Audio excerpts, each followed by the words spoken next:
जय हिंद प्यारे साथियों। स्वागत करता हूं आपके अपने चैनल स्टूडेंट वार में। गाइस, जैसा कि आप सभी साथियों को मालूम है कि पल पल की लेटेस्ट अपडेट हो या किसी भी प्रकार की गवर्नमेंट जॉब संबंधित जानकारी हो, आपके सामने सबसे पहले लाया जाता है। और हाँ, यहाँ पे ऑल गवर्नमेंट एग्ज़ाम की प्रिपरेशन भी आप लोगों को करवाई जाती है। तो डियर स्टूडेंट, चैनल को सब्सक्राइब जरूर कर लें और बेल आइकन को प्रेस कर दें।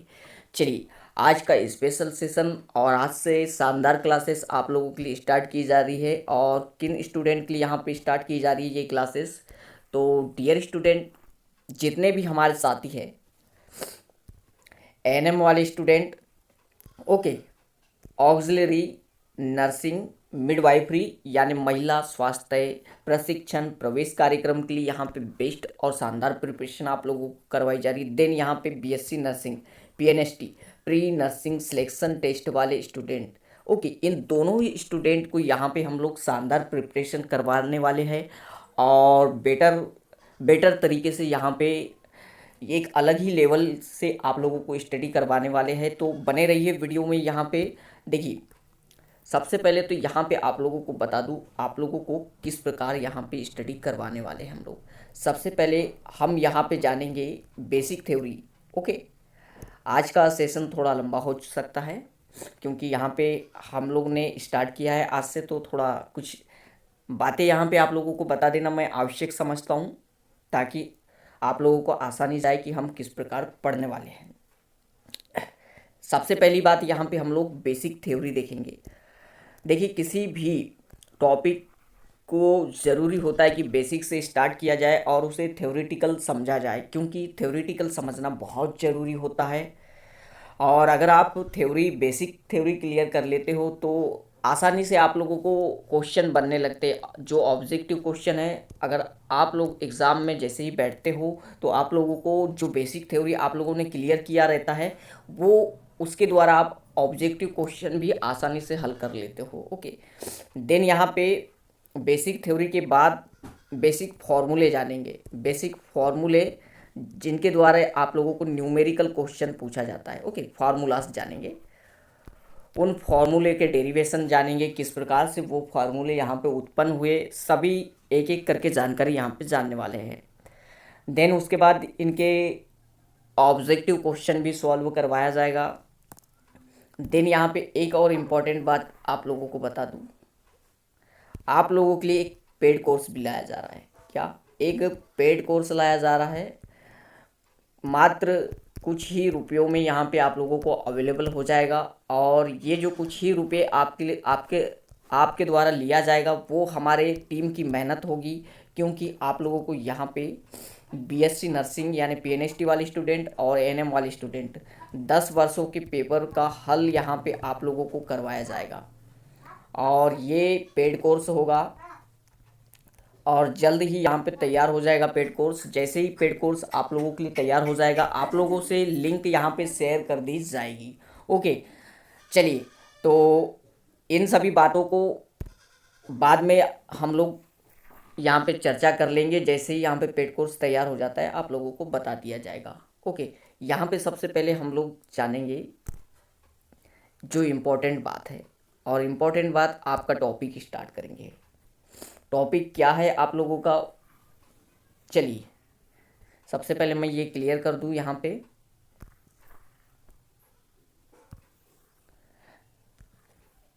देखिए, काफ़ी यहाँ पे टीम मेहनत कर रही है आप लोगों के सामने जो पेड कोर्स है वो तैयार करने के लिए, और काफ़ी साथियों के द्वारा यहाँ पे काफ़ी टीम यहाँ पे टीचर की हमने इकट्ठा की है और वो पेड कोर्स आप लोगों के लिए तैयार किया जा रहा है।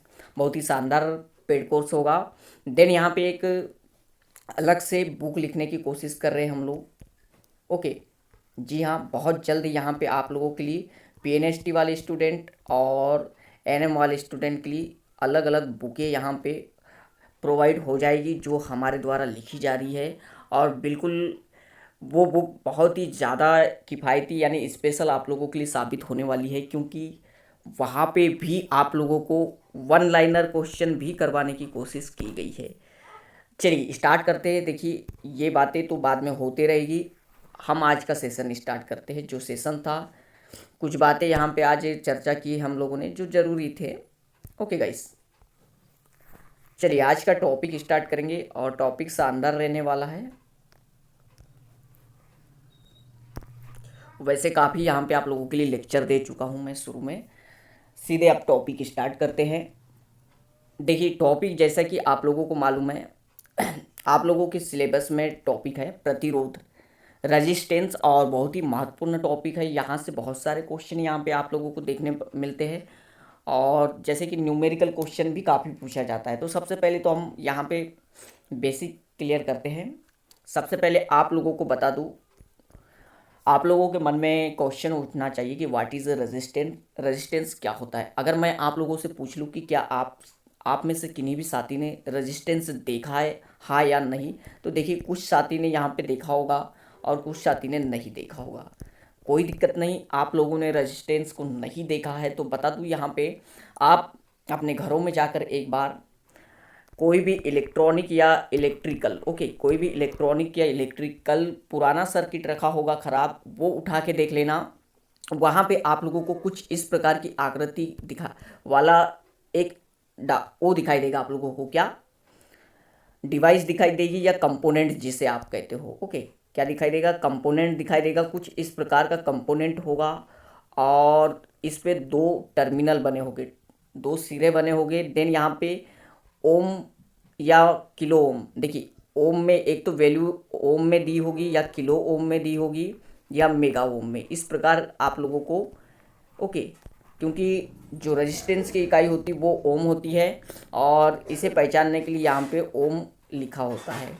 जैसे आप लोगों का 10 ओम का रेजिस्टेंस है तो ऐसा लिखा होगा यहाँ पे 10 ओम कह के। तो इस प्रकार साइज का रेजिस्टेंस होता है, ज़रूर देखिएगा। और हाँ, जैसे इसका बेसिक सिंबल होता है वो होता है कुछ इस प्रकार से और कैपिटल आर से रेजिस्टेंस को डिनोट किया जाता है। ये तो नॉर्मली उसके बारे में बातें थी। चलिए अब यहाँ पे बता दूँ आप लोगों को स्पेशल बात क्या देखने को मिलेगी कि रेजिस्टेंस के बारे में यहाँ पे कि एक्चुअली में रेजिस्टेंस का काम क्या होता है, राइट। तो सबसे पहले ये हम लोग क्लियर कर देंगे और फिर उसके बाद जानेंगे कि रेजिस्टेंस एक्चुअली में होता क्या है। ओके गाइस, चलिए ये मैंने क्लियर कर चुका है। अब हम लोग यहाँ पे जानेंगे कि आप लोगों का जो रेजिस्टेंस है वो होता क्या है।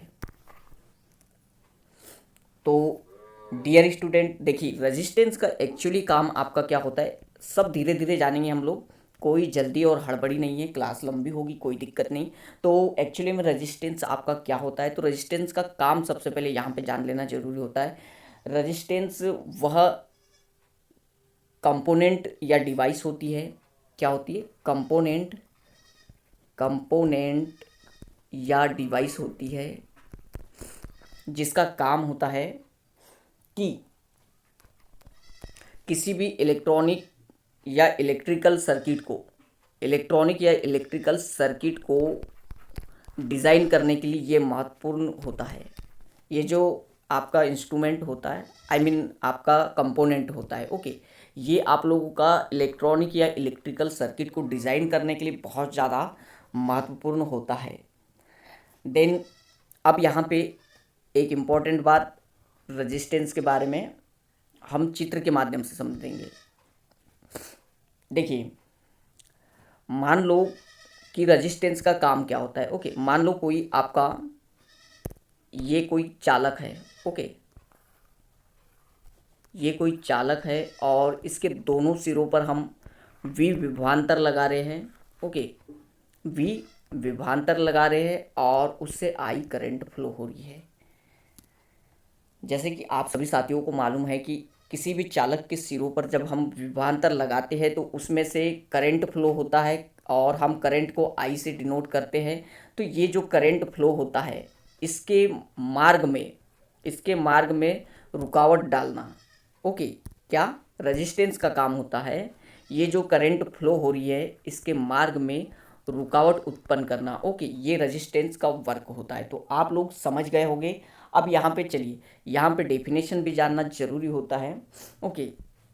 तो देखिए रेजिस्टेंस का व्हाट इज़ द रेजिस्टेंस। तो रेजिस्टेंस किसी पदार्थ का वह गुण, डेफिनेशन किस प्रकार लिखोगे तो किसी पदार्थ का,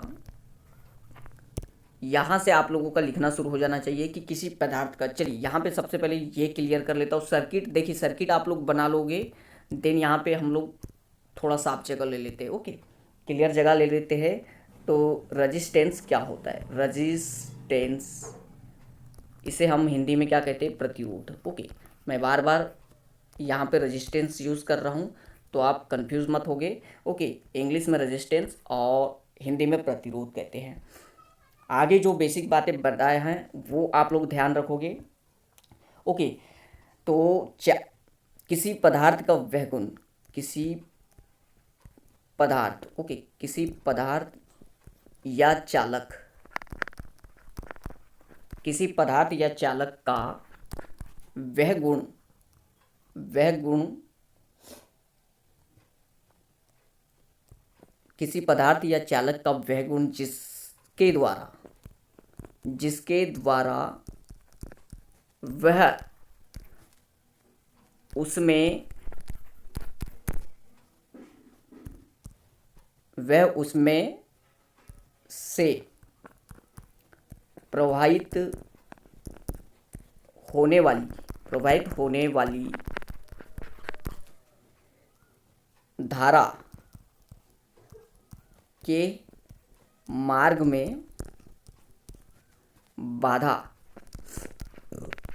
या रुकावट डालता है, या रुकावट डालता है, प्रतिरोध कहलाता है। देखिए एक बार मैं फिर से यहाँ पर रिपीट करना चाहूँगा आप लोगों की डेफिनेशन। ओके, किसी पदार्थ का या किसी चालक का, किसी पदार्थ या चालक का वह गुण जिसके द्वारा, ओके, किसी पदार्थ या चालक का वह गुण जिसके द्वारा वह उसमें से प्रवाहित होने वाली धारा, करंट के मार्ग में बाधा या रुकावट डालता है, रेजिस्टेंस या प्रतिरोध कहलाता है। ओके, इतना आप लोगों को समझ में आ गया होगा। और सर्किट के माध्यम से मैंने आप लोगों को समझाया था कि किस प्रकार से यहाँ पे आप लोगों का करंट फ्लो होता है और करंट के मार्ग में रेजिस्टेंस रुकावट उत्पन्न करता है। देन यहाँ पे आप लोगों को बताया था इसका सिंबल कुछ इस तरह होता है। ओके, जो आप लोगों का सिंबल होता है रेजिस्टेंस का वो इस प्रकार होता है और रेजिस्टेंस को कैपिटल R से डिनोट किया जाता है। देखिए यहाँ पे अब अकॉर्डिंग टू ओम्स लॉ ये जरूरी हो जाता है। According to Ohm's law, Ohm's law यानी ओम के नियम के अनुसार, ओम के नियम के अनुसार। चलिए, अकॉर्डिंग टू ओम्स लॉ, ओम के नियम के अनुसार क्या कहता है यहाँ पे देखोगे। ओके, चलिए, अकॉर्डिंग टू ओम्स लॉ किसी चालक का प्रतिरोध, किसी चालक का प्रतिरोध, ये डेफिनेशन भी लिखना आप लोग। किसी चालक का प्रतिरोध, प्रतिरोध लगाए गए विभवांतर, लगाए गए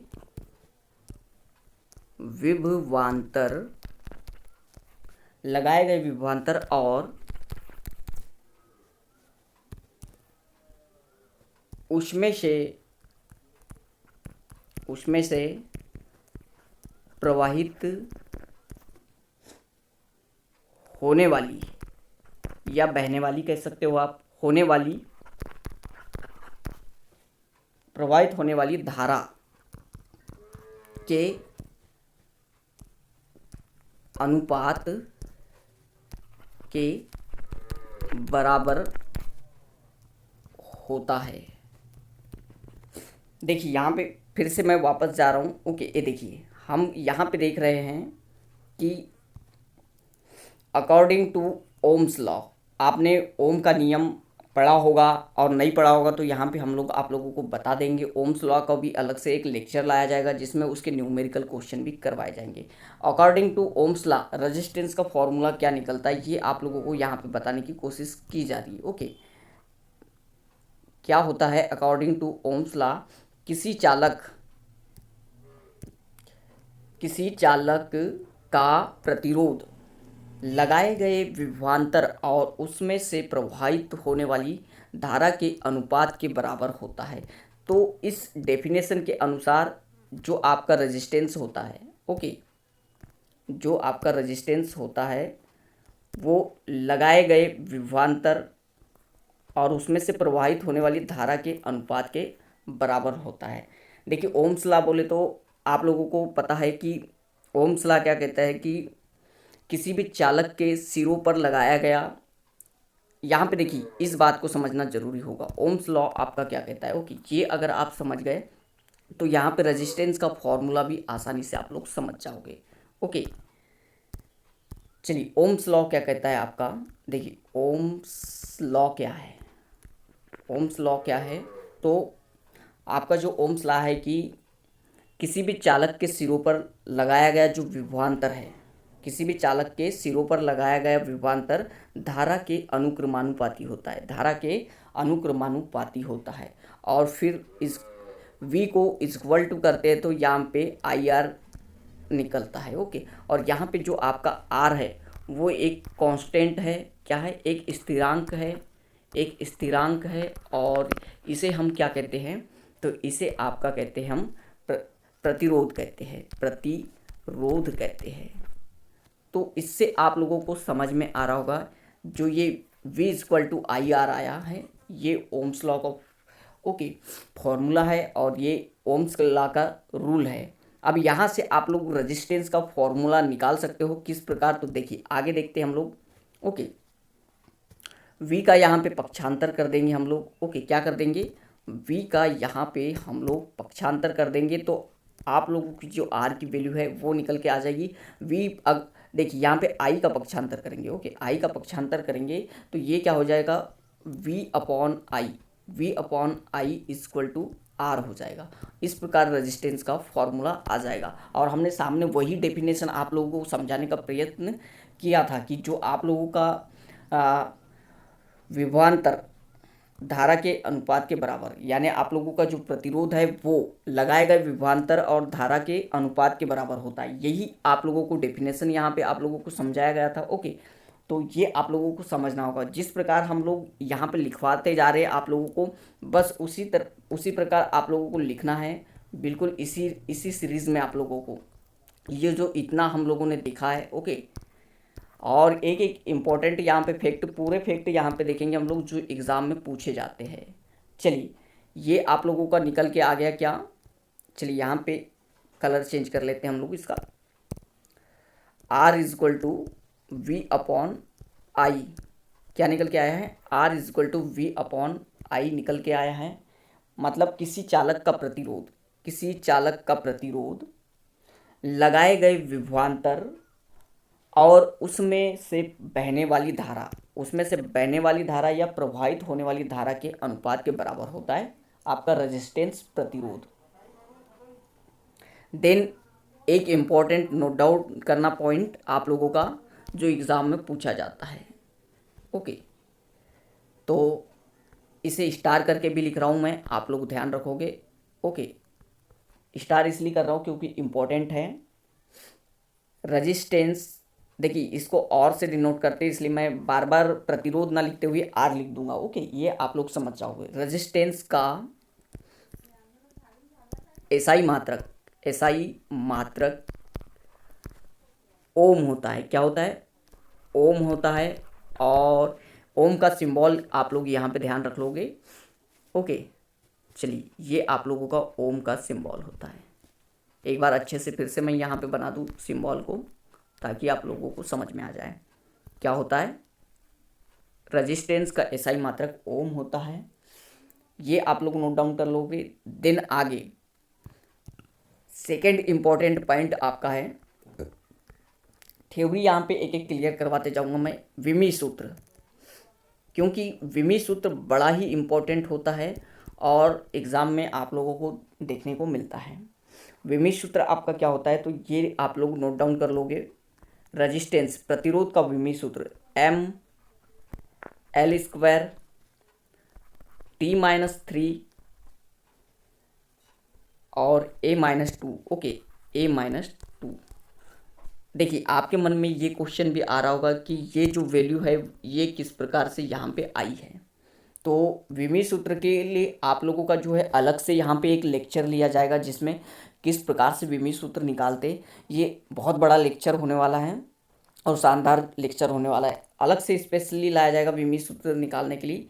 ओके, क्यों? क्योंकि विमीय सूत्र से एक क्वेश्चन आप लोगों को, 1 से 2 क्वेश्चन देखने को मिलते हैं, तो ये स्पेशली हो जाता है कि इसका जो टॉपिक है वो अलग से लाया जाए। चलिए आगे बढ़ते हैं हम लोग। तो आगे यहाँ पे देखेंगे हम लोग, जो नेक्स्ट इम्पॉर्टेंट बात है कि प्रतिरोध की निर्भरता। प्रतिरोध किन किन कारकों पर यहाँ पे डिपेंड करता है? प्रतिरोध की निर्भरता, प्रतिरोध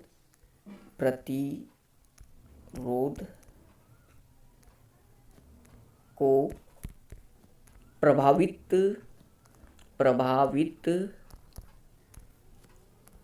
करने वाले कारक, ओके, प्रतिरोध को प्रभावित करने वाले कारक, या हम इस प्रकार से कह सकते हैं कि प्रतिरोध का नियम भी कह सकते हैं। तो देखिए प्रतिरोध को कौन कौन से कारक यहाँ पे प्रभावित करते ये हम लोग जानेंगे। चलिए यहाँ पे छोटा कर देते हैं हम लोग, प्रतिरोध को प्रभावित करने वाले कारक के बारे में देखते हैं हम लोग। तो यहाँ पे आप लोग डेफिनेशन लिखोगे कि किसी चालक का, यदि किसी चालक का, देखिए मान लो यहाँ पे आप लोगों का एक चालक है ए बी, ओके, एक चालक है ए बी, इस प्रकार आप लोग डायग्राम बना लोगे। ओके, थोड़ा यहाँ पे मुझसे सही नहीं बनेगा लेकिन आप लोग सही बना लोगे। ओके, माना एक चालक है ए बी, ओके, जिसका रेजिस्टेंस क्या है? आर है, और इसकी जो लंबाई है वो यहाँ पे स्मॉल एल है। ओके, और इसका अनुप्रस्थ काट का क्षेत्रफल क्या है? ये है, ये जो आप लोगों का डार्क वाला भाग दिखाई दे रहा है ये आप लोगों का अनुप्रस्थ काट कहलाता है। ओके, अनुप्रस्थ काट कहलाता है, और इसका क्षेत्रफल कितना है? ए है। तो यदि किसी चालक का प्रतिरोध आर, लंबाई यल तथा अनुप्रस्थ काट का क्षेत्रफल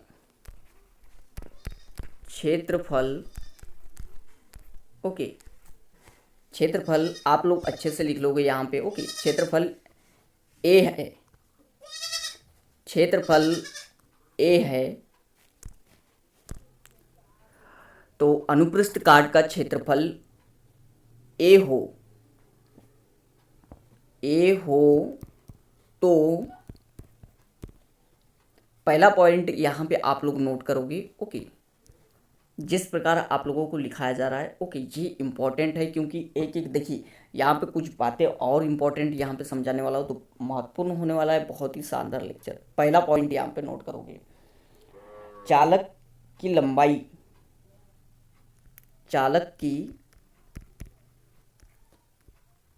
लंबाई जो माने थे हमने यल, ओके, प्रतिरोध आर के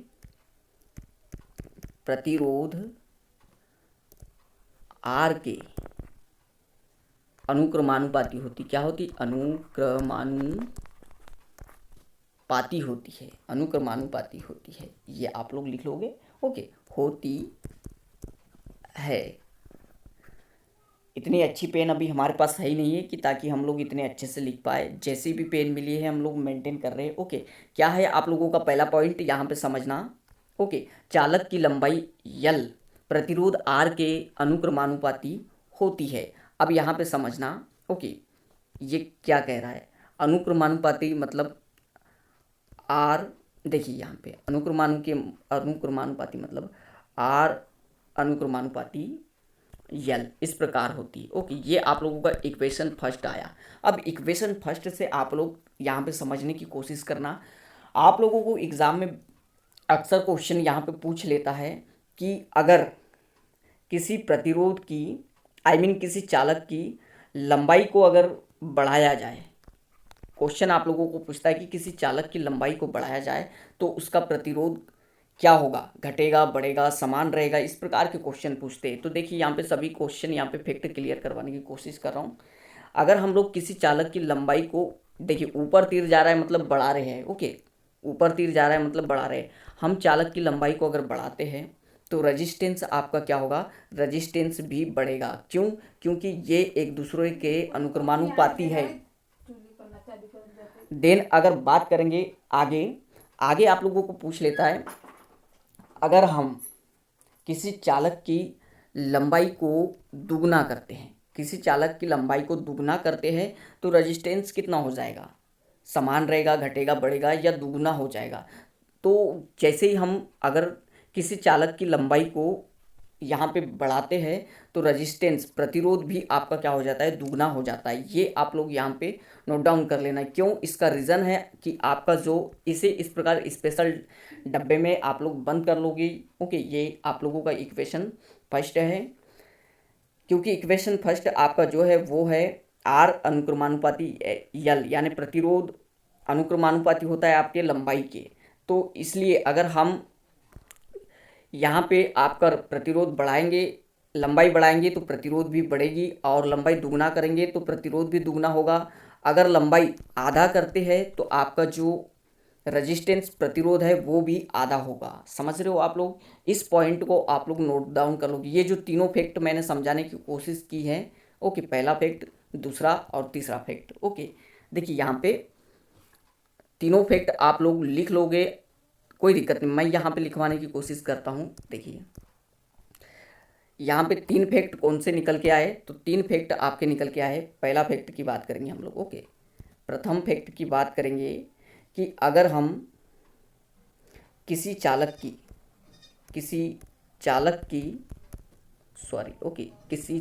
की लंबाई को बढ़ाते हैं तो आपका जो रेजिस्टेंस है वो भी बढ़ेगा, रजिस्टेंस भी बढ़ेगा। ये पहला फैक्ट बताने की कोशिश किया था। अगर किसी चालक की लंबाई को हम दुगना करते हैं तो आपका रेजिस्टेंस भी क्या होगा, दुगना हो जाएगा। तीसरा फैक्ट, अगर किसी चालक की लंबाई को आधा करते हैं तो रेजिस्टेंस भी आपका आधा हो जाएगा। बस यही तीनों फैक्ट यहाँ पे आप लोगों को समझाने की कोशिश कर रहा था। और अक्सर आप लोगों को एग्ज़ाम में ये तीनों क्वेश्चन में से जो भी बन ले, इच्छा यहाँ पे आप लोगों की एग्जामिनर की आप लोगों को पूछ लेगा। ये तीनों फैक्ट बड़े ही महत्वपूर्ण हैं। ओके, खास करके आप सभी स्टूडेंट के लिए जो यहाँ पे नर्सिंग की तैयारी कर रहे हैं, ये स्पेशली आप लोगों के लिए ही यहाँ पे शानदार पढ़वाया जा रहा है आप लोगों को। तो चलिए बात करेंगे यहाँ पे हम लोगों ने क्या समझा। यहाँ पे अभी देखिए,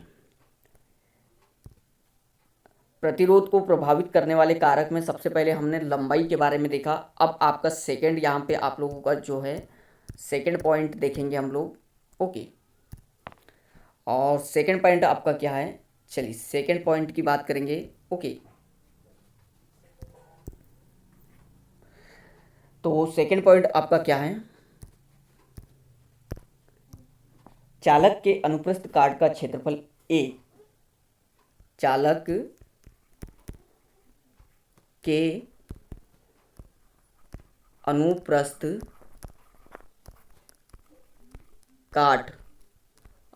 काट का क्षेत्रफल, यहाँ पे डॉट कर देता हूँ मैं, क्षेत्रफल समझ जाओगे आप लोग, का क्षेत्रफल ए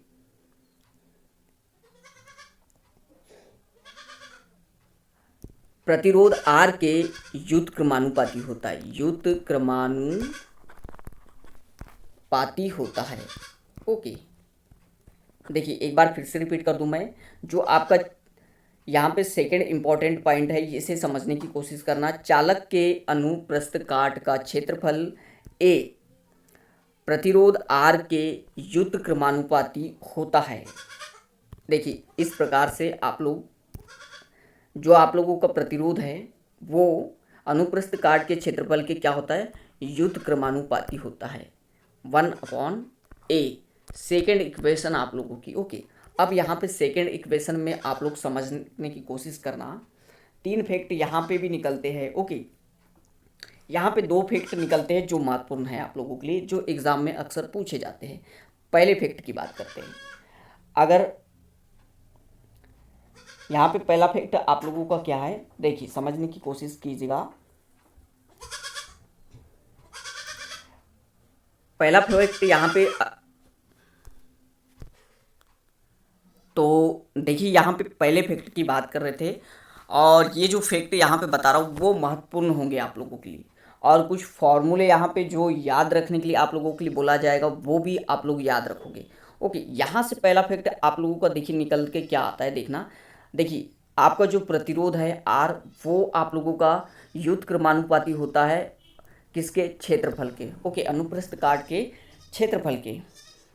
तो यहाँ पे आप लोगों को देखना होगा, जैसे ही हम लोग यहाँ पे रेजिस्टेंस को दुगना कर देते हैं, जैसे ही यहाँ पे आप लोगों का जो क्षेत्रफल है उसे दुगना करते हैं, समझना यहाँ पे। ओके, आप लोगों का जो क्षेत्रफल है उसको दुगना करते हैं तो आप लोगों का जो रेजिस्टेंस है वो क्या हो जाएगा। ओके, रेजिस्टेंस आप लोगों का क्या हो जाएगा, रेजिस्टेंस यहाँ पे आप लोगों का हो जाएगा आधा हो जाएगा। ओके, ये इंपॉर्टेंट पॉइंट यहाँ पे नोट डाउन कर लेना। देन बात करेंगे अगला आप लोगों का। चलिए देखिए एक बार फिर से यहाँ आप लोगों को यहाँ पे बता दूँ, अगर हम यहाँ पे आप लोगों का जो एरिया है, ओके, एरिया वो अगर आप लोगों का यहाँ पे दुगना करते हैं तो आप लोगों का जो रेजिस्टेंस है वो आधा हो जाएगा। ये आप लोगों को यहाँ पे समझना होगा। और अगर यहाँ पे आप लोगों का जो एरिया है, ओके, सेकेंड पॉइंट यहाँ पे इंपॉर्टेंट नोट डाउन करना, आप लोगों का जो एरिया है, ओके, 1 मिनट। ओके, ये देखिए आप लोगों का जो एरिया है 1/a, ओके, क्या है, युद्ध क्रमानुपाती है आप लोगों का एरिया। इसको हम लोग आधा कर देते हैं, क्या कर देते हैं, आधा कर देते हैं, तो आप लोगों का जो रेजिस्टेंस है वो क्या हो जाएगा, वो दुगना हो जाएगा। ये आप लोगों का सेकंड फैक्ट है जो एग्ज़ाम में अक्सर देखने को मिलते हैं। तो इन दोनों को ही आप लोग आसानी से लिख लोगे। ओके, जिस प्रकार हमने बोला है। चलिए अब यहाँ पे नेक्स्ट आगे देखते हैं, आप लोगों को प्रभावित करने वाले जो कारक है। हमने देखा यहाँ पे लंबाई देखा और क्षेत्रफल देखा। ओके, अब यहाँ पे तीसरा जो आप लोगों का कारक है प्रभावित करने वाला प्रतिरोध को, वो आप लोगों का क्या है, पदार्थ। ओके, पदार्थ की प्रकृति, प्रकृति पदार्थ की प्रकृति किस प्रकार से प्रभावित करती है प्रतिरोध को। तो डियर स्टूडेंट यहाँ पे आप लोगों को ध्यान में रखना होगा कि देखिए पदार्थ उस पदार्थ की प्रकृति पर ही निर्भर करेगा। आप लोगों का जो रेजिस्टेंस है वो पदार्थ की प्रकृति पर ही निर्भर करता है। आप लोगों का जो रेजिस्टेंस है, वो प्रतिरोध है, वो पदार्थ की प्रकृति पर ही निर्भर करता है। और क्यों, क्योंकि देखिए सभी आपके जो पदार्थ है वो भिन्न भिन्न प्रकार के होते हैं। क्या होते हैं, भिन्न भिन्न प्रकार के पदार्थ होते हैं। और अगर पदार्थ भिन्न भिन्न प्रकार के हैं तो इनका रेजिस्टेंस भी सेम नहीं होगा, इनका जो प्रतिरोध है वो भी यहाँ पे डिफरेंट डिफरेंट होगा। तो यहाँ पे आप समझ ही गए होंगे, जिस प्रकार का आपका पदार्थ होगा उस प्रकार की उसकी रजिस्टिविटी होगी। अगर पदार्थ आप लोगों का कॉपर है यानी चालक है तो उसकी जो प्रतिरोध है वो यहाँ पे कम होगा, और आप लोगों का जो पदार्थ अर्धचालक है तो उसकी प्रतिरोधकता यहाँ पे अधिक होगी। ये आप लोगों को यहाँ पे समझाने का प्रयास मैं कर रहा था थर्ड पॉइंट में। नेक्स्ट यहाँ पे देखेंगे, नेक्स्ट पॉइंट आपका fourth point. Okay, fourth point यहाँ पे ताप का प्रभाव, प्रतिरोध पे ताप का प्रभाव क्या पड़ता है, ताप का प्रभाव इंपॉर्टेंट होगा ये वाला। ओके, ध्यान से आप लोग सुनोगे ताप का क्या प्रभाव यहाँ पे पड़ता है। तो पहला पॉइंट यहाँ पे देखना, इसमें भी पहला पॉइंट, ओके 4 का पहला पॉइंट, अगर हम टेम्परेचर बढ़ाते हैं, टेम्परेचर हम बढ़ाते हैं तो आप लोगों का जो रेजिस्टेंस है, यहाँ पे देखिए टी, स्मॉल टी का मतलब यहाँ पे टेम्परेचर है, और ये जो ऊपर तीर का सिंबल लगा रहा हूँ मतलब टेम्परेचर इंक्रीज कर रहा हूँ, बढ़ा रहा हूँ। ओके, टेम्परेचर हम जैसे ही बढ़ाते हैं तो आपका जो रेजिस्टेंस है वो भी यहाँ पे बढ़ने लगता है। ये कंडीशन किस में होती, ये चालक में होती है, चालक में। ओके, किस में होती है, चालक में होती है। थोड़ा पतला कर लेते हैं साई को, चालक में होती है। देन अगला जो आपका है, अगला यहाँ पे देखिए, अगला सेकंड वाला आपका पॉइंट, ओके बहुत ही प्यारा सा पॉइंट, पहले इसे देख लीजिए, है ना, नोट डाउन आप लोग कर लोगे, एग्जाम में पूछा जाता है। अगर टेम्परेचर यहाँ पे इंक्रीज कर रहे हैं तो रेजिस्टेंस क्या होगा, रेजिस्टेंस भी बढ़ेगा। ऐसी कंडीशन किस में होती, तो ये कंडक्टर यानी चालक में होती है। और चालक कौन कौन से होते हैं, जैसे सभी धातुएं चालक होती है, जैसे आप लोगों की जो है चांदी, ओके सिल्वर जिसे कहते हैं, सर्वाधिक चालकता इसी की होती है, एल्यूमिनियम, कॉपर, ओके गोल्ड। चलिए आगे देखते हैं सेकंड पॉइंट। तो सेकंड पॉइंट आपका इम्पोर्टेंट सेकंड पॉइंट देखते हैं हम लोग। चलिए सेकंड पॉइंट आपका क्या है, अगर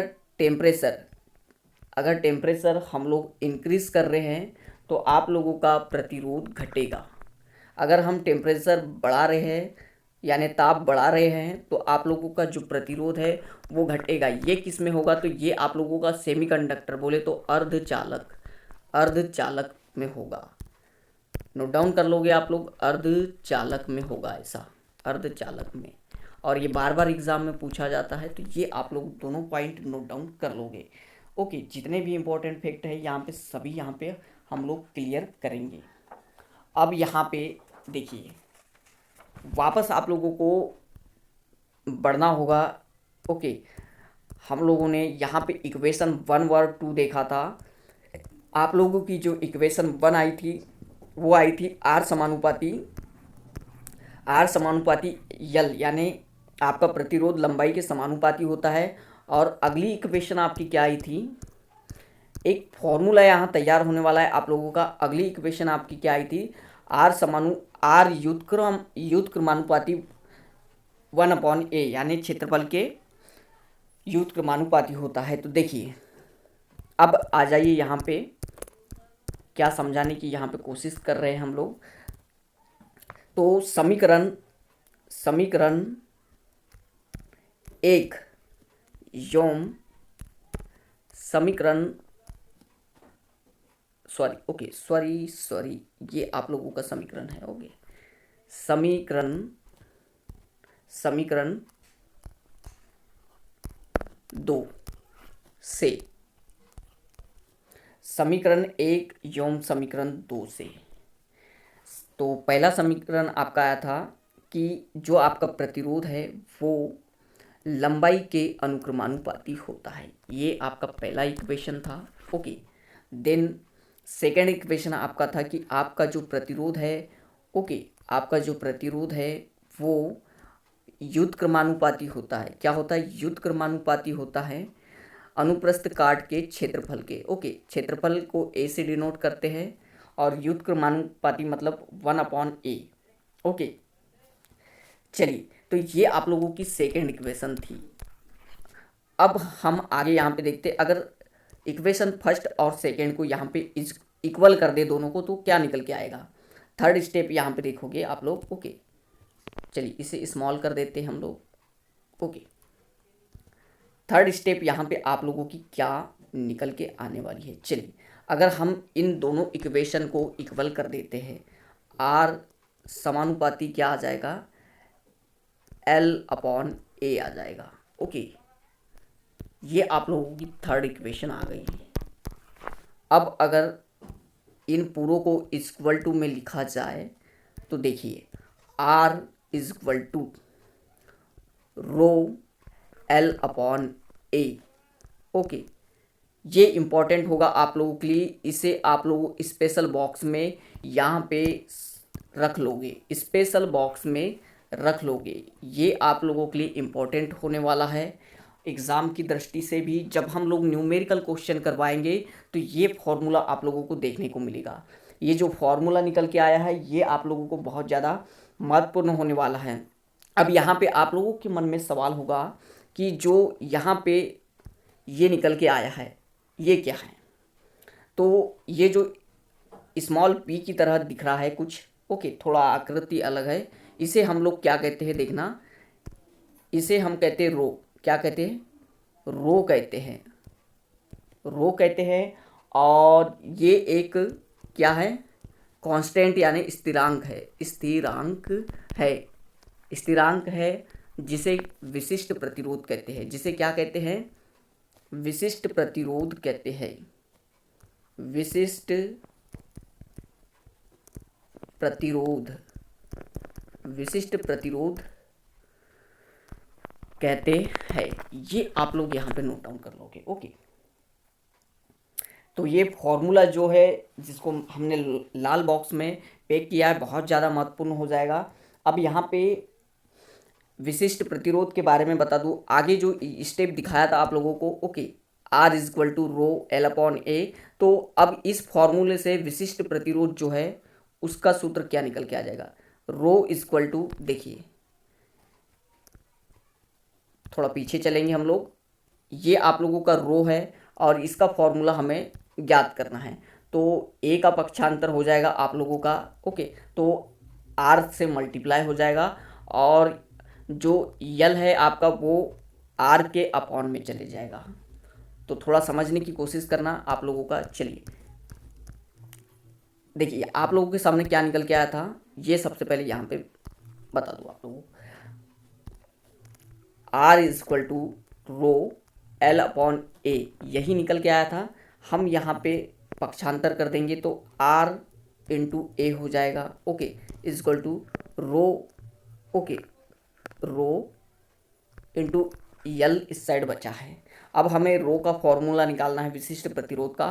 तो देखिए यहाँ पे एल का भी पक्षांतर हम लोग कर देंगे तो यहाँ पे क्या हो जाएगा, चलिए, R into A upon L equal to रो।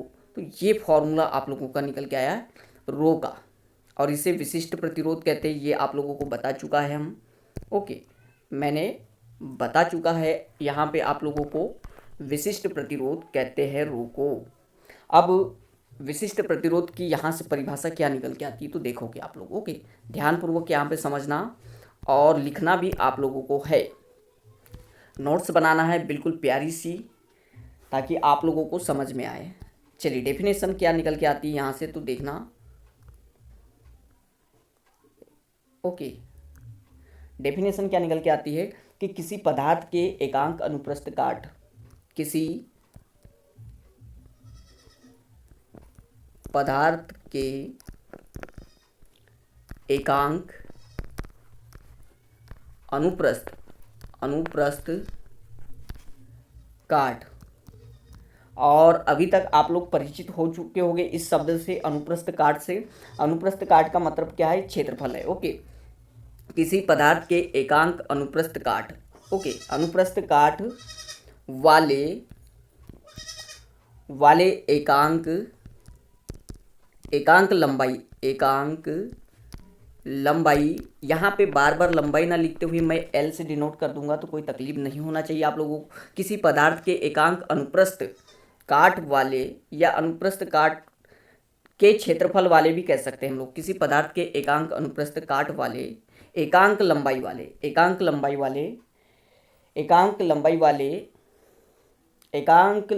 के, ओके, एकांक लंबाई के तार के प्रतिरोध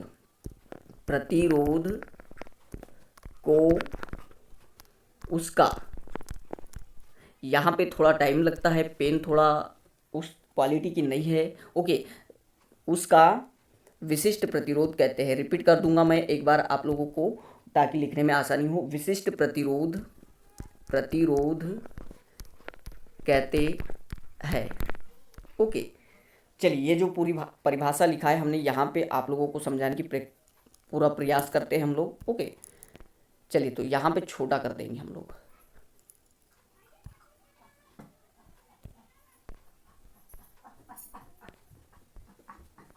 चलिए गाइस, यहाँ पे आप लोगों का जो है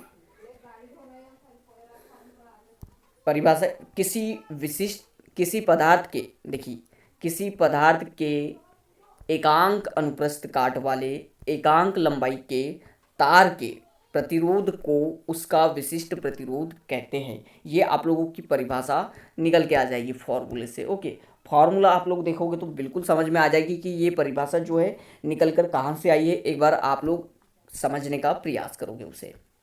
यहाँ पे अब स्पेशल बात की, जो विशिष्ट प्रतिरोध है उसका मात्रक क्या है, ये इंपॉर्टेंट हो जाता है। ओके, विशिष्ट प्रतिरोध रो का मात्रक क्या होता है, तो ये आप लोगों को ध्यान में रख लेना है।